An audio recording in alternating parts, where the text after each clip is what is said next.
your brand identity will speak before you. Bros, you can't steal, that's my speaker. Okay. Yeah, so you hit it again. So the B is for business.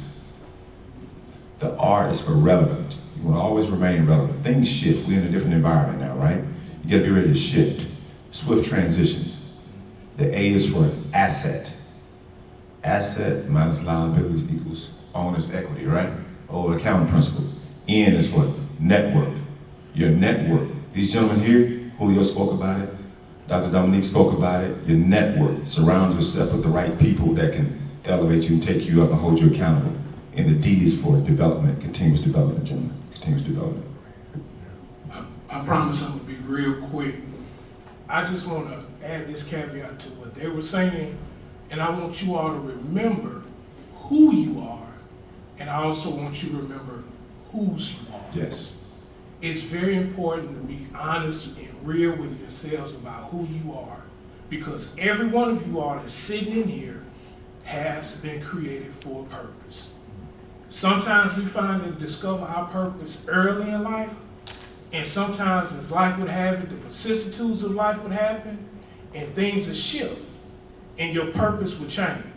So at the end of the day, I need you all to remember who you are and whose you are, and you all were created for a purpose.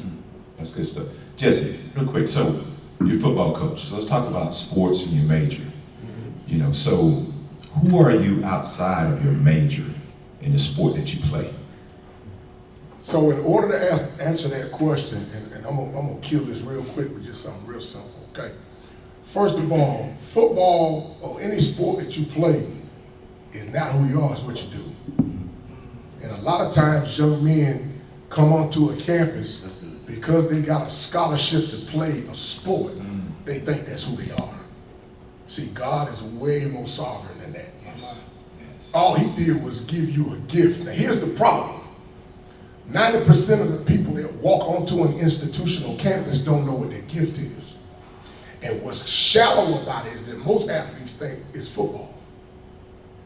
Football is a gift, but it goes way deeper than that. Let's go, that's skin surface. Let's go a little bit deeper. All right, so for a long time, I always thought that my voice was my enemy. Because I was loud, I was intelligent, I was smart-mouthed. So when I was younger, my grandmother, my big mama, I don't know if y'all what you call my grandma, I call my grandma my big mama. So my big mama would say to me, boy, you gonna be a preacher.